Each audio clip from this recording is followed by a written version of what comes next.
Hold on. We're on film. Yes, please, I know you're very important, but these two are more important. Oh, right, gents, where are we? Richard, you start. Where are we? We're at the Northampton Sustainability Summit. And we were halfway through the morning. I don't know about you, I found it fascinating already. We just had Hugh Parr from Blue Skies. We just had a professor from Cranfield who was very eloquently doom and gloom. Yes. But we need, as he said, there's no plan B. But with a bit of hope. Yeah. Yeah. So why are you both here? So Ben and I have recently set out. I'll line that up for Ben, but don't worry.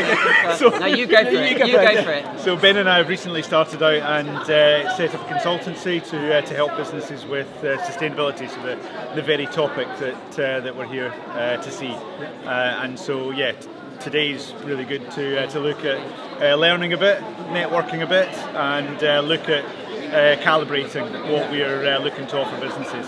So I was just talking to one of the other speakers who comes from fresh produce, and I suppose that's the interesting dynamic with fresh produce. Let's just cut to nuts and bolts. We don't have the sort of money that some other businesses might have, but we all want to create this change. And I'm picking up that so many businesses want to go down within fresh produce and agriculture, want to go down this route, but they don't know how, and they're worried about the money element. That's why I think what you two have done is inspired, because rather than bringing in a sustainability manager, they can bring in experts like yourself.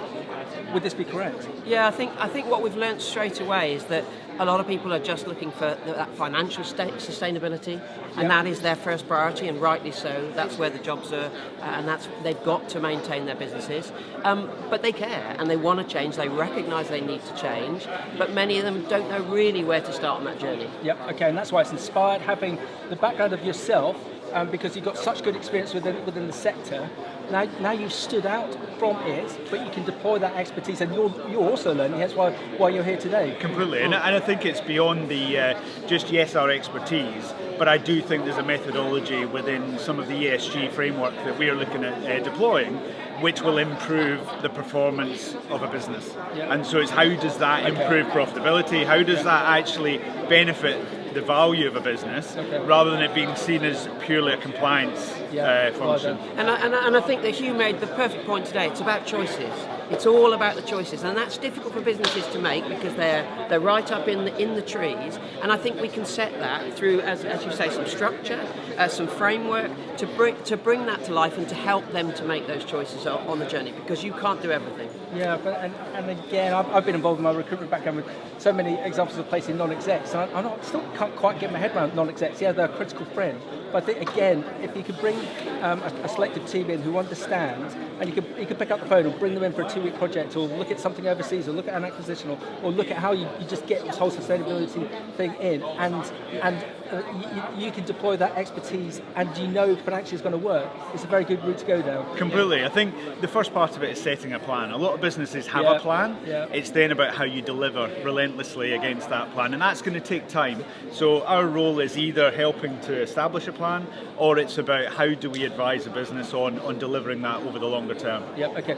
And I think the other piece is that between Richard and I, we've been in business now 50 years between us. I know we look younger than that, but we cross the boundaries of supply chain, finance, IT, procurement. So we pick up, if you like, the whole chain of how to make those decisions and how to help people to make those decisions. Yeah, and again, you're not just being parochial to Chichester, to Sussex, to the UK, because I'm absolutely of a view that we're seen as the experts in certain areas, especially around sustainability in fresh produce on a global basis. So I presume if you got a contact from the likes of the UAE or the States or South America, South Australia, you'd happily pick up the phone and jump on a plane. Absolutely, and I think a lot of the regulation change that's coming on the horizon, a lot will be driven from Europe, a lot will be driven from the UK, and applying those into businesses.